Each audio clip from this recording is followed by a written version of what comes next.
What's up, y'all? So today, so far, what I've done off camera is I replaced this. It's an 18 millimeter for. It's an 18 millimeter for front and back. All you got to use is a wrench, 18 millimeter wrench, and a 18 millimeter socket on the impact. You can get it on the impact. That's how I got mine off. I wouldn't say you could just use a ratchet, but I didn't tighten this one back up. But I do have to buy a new lateral arm, which is why it's bent inward. I believe this one is bent. It doesn't look bent from the look of it, but I think it is, like right around here. If it's not, that'd be crazy. And this was broke for sure, but if the lateral arm isn't bent, that'll be quite crazy. They're only $40, so I'm buying a new one, and then I'll be able to put the rear end up. Also, I just unbolted the gas tank, so now it's sitting on this jack, and I have to disconnect the front fuel lines so I can let it all the way down, and then I will, if y'all can see it over there, I gotta disconnect the front fuel line, and then I'm gonna let it down, and then I am going to I'm gonna try to take these lines. I'm gonna take these lines down and out this car, and then see if they can even reach to the back of the 300 like the person was telling me. If it can, great, but if it can't, I already figured. So let me do that, and then I'll worry about the engine after I get this gas tank out, and then possibly the lines up. So I'll catch y'all in a second. And I lost my tripod again. So y'all, I'm not gonna lie, it looks identical as far as lengthwise. Like, this is crazy. So I guess you learn something new every day. So the Challenger lines will be able to work. That's new to me. That's new to me, y'all. That's actually great, because I don't have to look for brake lines. But that is crazy. Let me remove my old stuff, as far as the brake lines and my fuel lines. And then, yeah, that's insane. So also, y'all, when you take this line off, there is hella gas in this motherfucker. There's hella gas in that. Like, that shit was pouring out for, like, there was a lot of gas that came out of this. So just be aware to have something to catch the gas. And then make sure the fuel tank, make sure you drain your fuel tank so you don't have any gas spilling out, or when you put it up, there's no gas spilling out. So just be aware of that, because I am gonna drain this. This is probably a quarter tank full. It's still light, but there's really nothing left in there. I think that's brake line or brake fluid, but nonetheless, man, the Challenger ain't got nothing left for me other than the door stuff. I'm gonna take this off, and then that's a 10 millimeter. Let me see, did I disconnect it from here? I didn't. So really, the Challenger's just pretty much stripped. Like, well, it is stripped, but there's nothing left for me to get on the Challenger other than to remove a few things for some sales. But I'll catch you guys after I remove my fuel line and brake lines from my car, and then I am going to put the Challenger ones up in place. So I mean, the guy on the phone, the employee for Dodge, they told me that the brake lines didn't change per vehicle. So it's interesting. It is very interesting, but again, we learned something new today. And yeah, I'm about to let the Challenger down and put it on vehicle dollies. And really, man, after that, it's ready to go back to storage. And then after it goes to storage, that's where I'll take off the doors, because I won't even be done with the swap yet. I have to get a drive shaft anyway, guys. So the doors can be last, besides the drive shaft. But I mean, really, I have everything, guys. I'm glad some people, I am gonna have to buy a new one of these because I did break mine, unfortunately. But that piece is $15, so not bad at all. Everything else is all good. Let me, oh shit, man, these motherfuckers, don't talk about my motherfucking shoes. These some work shoes, god damn it. I paid $60 for these shoes. I'm gonna get more than 60 out of them, god. So don't talk about my kicks or my fit. It's my work fit. But I'm very excited, guys. So I'm gonna take my brake lines down and my fuel lines down, and then I'm gonna do this on camera. I'm gonna see if I can probably prop you guys up on the tire. Maybe I could prop you guys up on this or record this. I don't know. But I am going to record me taking off these struts and replacing them with the Hellcat ones. I believe, which side is which? This one is this side. No, this one's the other side. Right? Yeah. This one is for this side. I am very excited, guys. I am getting so close to being able to start this thing. Once I take my fuel lines and brake lines down, I mean, I don't have to really do anything else here. I can bolt this. I can put this in. Finally, I can pop this in, and then I can work on grounds and do everything else, and then I'll worry about the engine. Yeah, I'll worry about taking this thing off of this subframe a little bit later today, but for the most part, bro, I'm getting very close to this swap being done. But again, I need a drive shaft. So a few people are telling me to ask SRT Book, and I do follow him. I have seen him swap stuff. A lot of people have been telling me to ask him, actually, so I am gonna ask him, see if he can point me in the right direction, or if he has one for sale, because everybody I know does not have one for sale. Like, they're always sold. Like charger parts, man, if you're gonna do a swap, it's best to, it's best to have a charger donor, not a challenger donor, because you still are gonna have to find charger parts. It's not a hop, skip, and a jump with the challenger, because you'll figure, hey, money isn't an issue, but you gotta realize you still gotta buy charger parts that are on back order or dumb expensive online, or like, for instance, if I buy a charger drive shaft offline, which I would go with a one piece, it'll be $1,200. Now, if I buy a charger Hellcat drive shaft on the street, aka Marketplace, or through people I know, it's like $400 to $500. So a lot of money to be saved, but also it can get really expensive if you buy everything brand new from Mopar and all the other stuff. So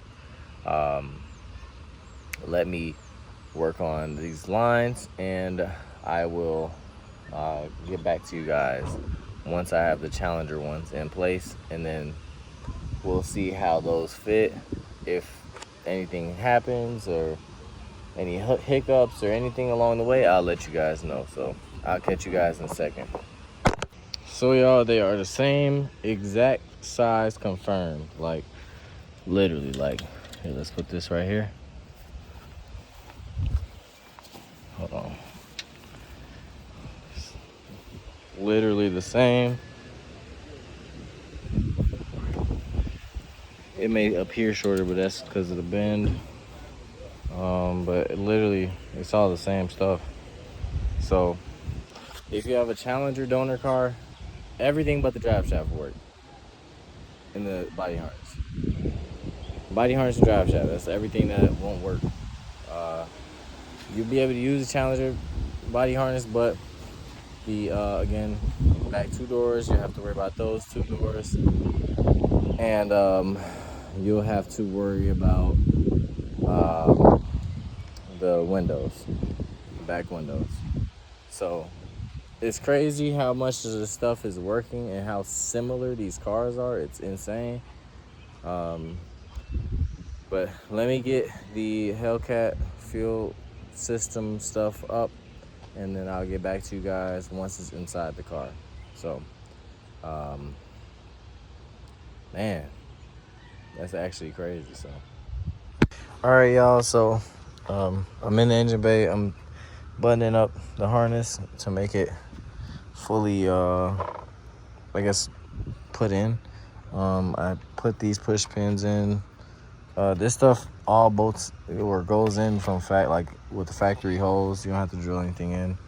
I gotta find these metal retainer clips that kind of like holds pressure on this, and then this right here won't have nothing holding it. I don't think nothing was holding it on the Challenger, but I'm gonna tighten these down, and then I am going to what else? I gotta figure out how this brake line was, because on Challenger it was like all twisted up and messed up. But I gotta remember if it was going from here to over here and then under, or just from here to under. I gotta look back at my footage. But we got everything pretty much ready to go, man. I plugged some stuff in, or plugged the only thing I could plug in right now. Like I said, I ordered that harness, y'all, so I can't really do anything here wise. I am going to take those struts off though and then replace them. I am going to show you guys me doing that, but really quick, I am looking for the other gas tank strap, because as you can see, man, we got the gas tank bolted up on one side, but the other side I gotta find this strap so I can use the new straps and not the old ones. I don't want to use the old straps. I think this side is leaning a little bit, but as y'all can see, man, it's up there. And I plugged it into the fuel line. So from the Challenger, the lines are slightly smaller on the fuel, or shorter, I'm sorry, from the front to the back, and I'll show you why that matters. So I had to bend this line, this the big one, this is the fuel line. I had to bend that and then I had to plug it in. As you can see, it's plugged in, because on the Challenger it's bent up, but it comes like literally too short. It comes like right here, and then instead of right here where it should be. So it doesn't make any compromises to the fuel line, as y'all can see. Nothing's wrong with it, but bro, I'm glad I'm replacing all this shit. Like, I hate this so bad, but I'm glad I'm replacing all of this. If you're gonna do a swap, do it right. And if you got a car that has rust, make sure you fix that shit. That's what I'm doing. So don't even talk about this shit. But other than that, these bend up probably right here. They go up too early. So all you gotta do is like kind of bend them to the side a little bit, and then route them just as if they were supposed to go to factory. This thing right here goes right here, but the rust is what's making that, because as y'all can see, I can put them up. It's supposed to go like right there, like just like kind of like that. And then as y'all can see, I got the brake lines bolted up. This vapor canister, I'm trying to figure out how am I gonna get that in here, because on the Challenger these are narrower and this is not right there. This is like kind of like up here, so you can bolt it from the front. I know people said that you can delete this without having a check engine light on, but I'm gonna see first before I even mess with that if I can like take the brackets off that one or something, try to do something. Other than that, I can't put the rear end yet because I had to order that part, and that part has to be replaced. I mean, I probably could put it in, but like I said, that part is broken or bent, so I have to replace that part, and it's better to do it while the rear end is outside the car. I am going to probably work on see what I can do with the engine as far as putting it on the other front subframe, but if that's not really working well, I'm gonna retrofit this the new harness from the bumper to on my bumper, so everything can work like factory. And like I said, I want to try to even retain blind spot monitoring. I want to try to even retain blind spot monitoring. I want to try to retain a lot of OEM features, bro. So right now the car is dead because I left the trunk open and the trunk light was on all night. So the battery is dead, unfortunately. I'm gonna do a lot more today, but I gotta go to the post office first, so I'll catch you guys in a bit. All right, y'all, so I just got back from post office, and I had to get a battery as well for the drill because this one's dead. And so as y'all can see, I got it started already to put this grommet through, and this plugs into the filler, the filler neck. And the filler neck is a little bit longer on the Challenger, so we're gonna have to cut it, and then we're gonna have to cut the filler neck and use a rubber hose. You're fucking kidding me.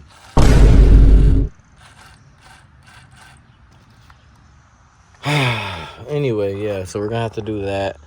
And then I mean, really a lot of the shit is in now. I gotta put all that stuff through that side, and then I gotta figure out where this white plug goes. I'm pretty sure this goes into the headliner, but I don't remember exactly. I don't think it goes anywhere to the trunk because I would have seen the plug for it.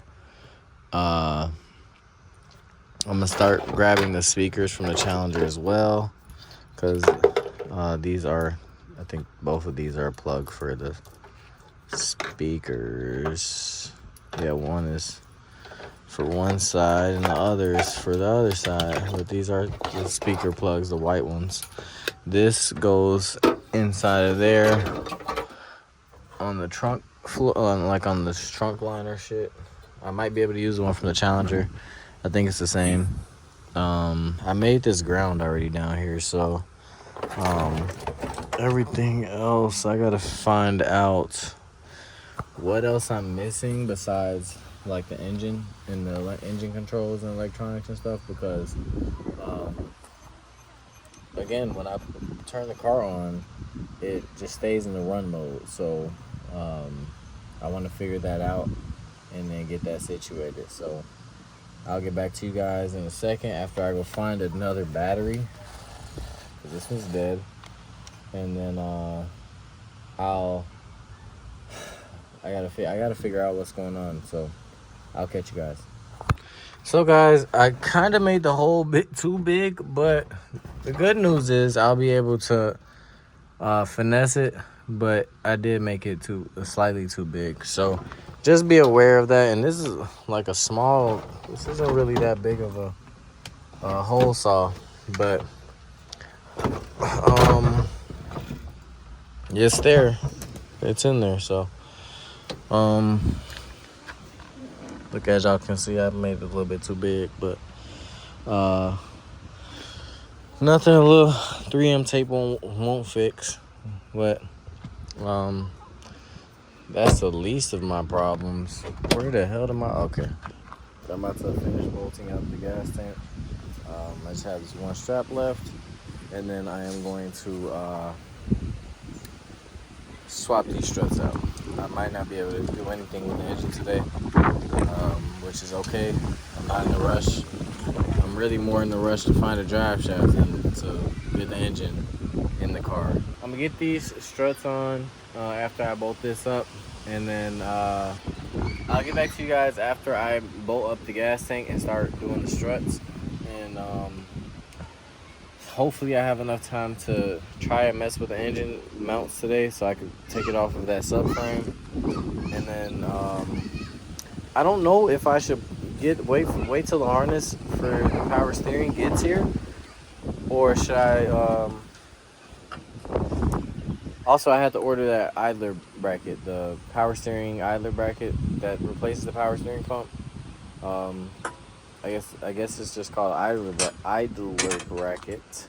Jeez.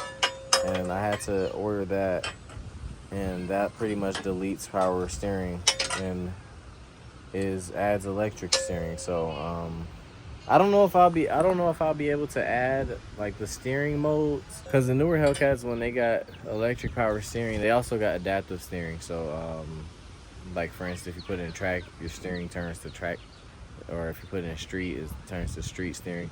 You get it, you know. So let me get this bolted up. All right, y'all. So the new strap was giving me issues. I think it's bent, but I put my old one up.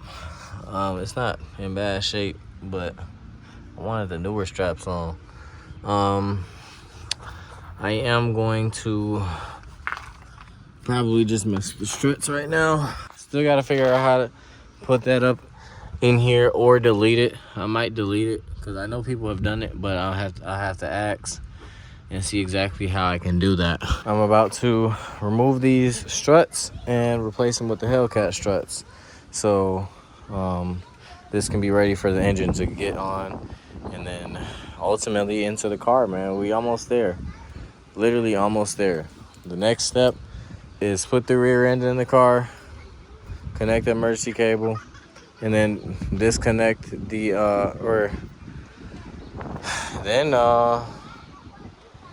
get the engine in, and then a drive shaft.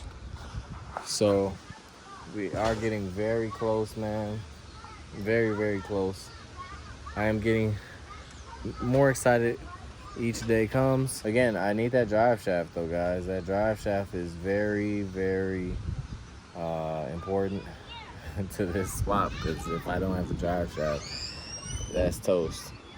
So let me set you guys up to take these struts off, and then I'll catch you guys in a second.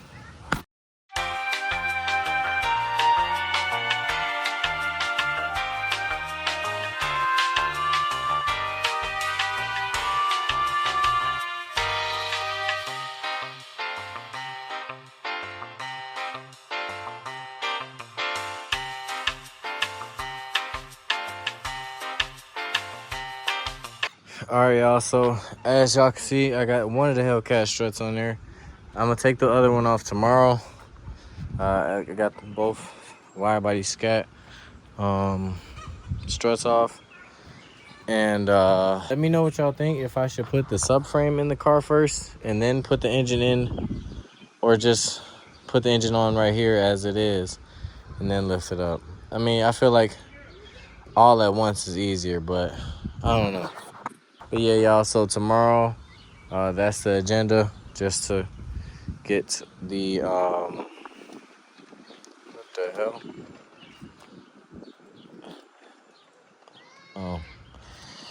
Oh.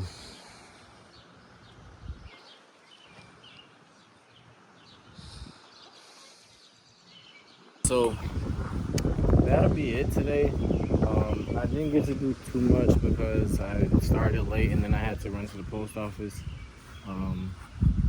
But tomorrow this thing will be on a new subframe. Hopefully we can get this towed out the same day. And I gotta put the other Hellcat strut on there. My boy told me SRTC cat. He does a lot of swaps. Bro, did I not just I did not unplug the damn. Anyway, he said it's acting like that because the transmission is not plugged up, and that makes a lot of sense. So once the engine is in here, he said everything should work like normal. And then after, I'm not gonna lie, I might pick up the exhaust after I get it running. And then I'm going to get the rear end. They said it's the same part number for the lateral arms that are on my diff that goes to this one. So I am gonna see if I could just take that one off. I didn't put no heat on it or anything, so I mean I didn't try too hard to take it off. But I know you guys are excited for the video, for the build. I'm excited too, but it's just something I didn't get to do much today. I will. The gas tank is up, which is a good thing. I'm just ready for it to be done, y'all. So if you like this video, like, comment, subscribe. If it helps you with anything, if it helps you with any information, like, comment, subscribe, and then just stick with me through this build, man. It's gonna be crazy when I get it going. So I'll catch you guys tomorrow.